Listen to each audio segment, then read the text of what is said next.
नमस्कार शेतकरी मित्रांनो, शेतकऱ्यांसाठी एक महत्त्वाची बातमी ती म्हणजे खरीप हंगामातील दुष्काळात बाधित झालेल्या शेतकऱ्यांच्या नुकसान भरपाईसाठी शासनाने 40 तालुक्यांचा GR जाहीर केलेला आहे। तर कोणते हे 40 तालुके आहेत आणि काय शासन निर्णय आहे तो आपण या व्हिडिओमध्ये आज पाहणार आहोत। तत्पूर्वी चॅनलला जर तुम्ही नवीन असाल तर चॅनलला सबस्क्राइब करून घ्यायचं आहे, जेणेकरून अशाच नवनवीन माहिती तुमच्यापर्यंत मिळेल। तर चला तर पाहूया काय GR आहे। तर हा शासन निर्णय आहे दिनांक 29 फेब्रुवारी 2024 चा। खरीप हंगाम 2023 मधील शेती पिकांच्या नुकसानीकरता बाधित शेतकऱ्यांना निविष्ठा अनुदान देण्यासाठी निधी वितरित करण्यास मान्यता देण्याबाबत।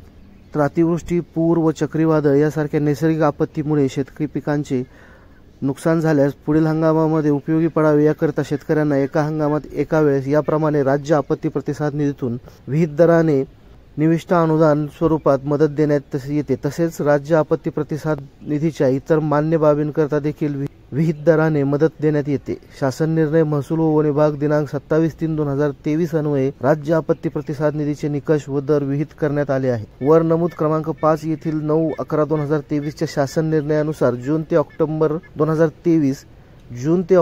2023 या कालावधीत नैसर्गिक आपत्तीमुळे शेती पिकांचे नुकसानी करता 2 ऐवजी 3 हेक्टर पर्यंत मदत अनुज्ञेय करण्यात आली आहे। तर जून ते ऑक्टोबर दरम्यानच्या 2023 या कालावधीच्या मध्ये ज्या शेतकऱ्यांचे नुकसान झालेले आहे त्या शेतकऱ्यांसाठी हा एक महत्त्वाचा निर्णय आहे। तर पाहूया शासन निर्णय। खरीप हंगाम 2023 करता दुष्काळ जाहीर केलेल्या 40 तालुक्यांमधील खातेदारांना कृषी विषयक मदतीसाठी निविष्ठा अनुदान वाटप करण्याकरिता वर नमूद क्रमांक 2 येथील शासन निर्णयाने निश्चित केलेल्या दरानुसार राज्य आपत्ती प्रतिसाद निधीतून तसेच राज्य शासनाच्या निधीतून एकूण रुपये 2,443 कोटी 22,71,000 इतका निधी वितरित करण्यात शासनाची मंजुरी देण्यात आली आहे। तर या व्हिडिओमध्ये आपण पाहूया की कोणकोणते हे 40 तालुके असणार आहेत।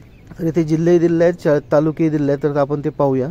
तर पहिला जिल्हा आहे नाशिक जिल्ह्यातील मालेगाव, सिन्नर, येवला हे 3 तालुके आहेत। तर धुळे जिल्ह्यातील सिंदखेडा, नंदुरबार जिल्ह्यातील नंदुरबार, जळगाव मधील चाळीसगाव तालुका, तर त्याचबरोबर बुलढाणा जिल्ह्यातील बुलढाणा, लोणार, छत्रपती संभाजीनगर जिल्ह्यातील छत्रपती संभाजीनगर व सोयगाव तालुका, तर जालना जिल्ह्यातील भोकरदन, जालना, बदनापूर, अंबड, मंठा हे तालुके असणार आहेत। तर बीड जिल्ह्यातील वडवणी, धारूर, अंबेजोगाई, लातूर जिल्ह्यातील धाराशिव जिल्ह्यातील वाशी, धाराशिव, लोहरा, पुणे जिल्ह्यातील पुरंदर, सासवड, बारामती, शिरूर, घोडनदी, दौंड, इंदापूर व सोलापूर जिल्ह्यातील बार्शी, माळशिरस, सांगोला, करमाळा, माढा, सातारा जिल्ह्यातील वाई व खंडाळा, कोल्हापूर जिल्ह्यातील हातकणंगले, गडहिंग्लज व सांगली जिल्ह्यातील शिराळा, कडेगाव, खानापूर, विटा, मिरज हे एकूण 40 तालुके व 15 जिल्हे ही याची यादी आहे। तर याप्रमाणे या 40 तालुक्यांना खरीप हंगामातील दुष्काळ जाहीर केलेला आहे।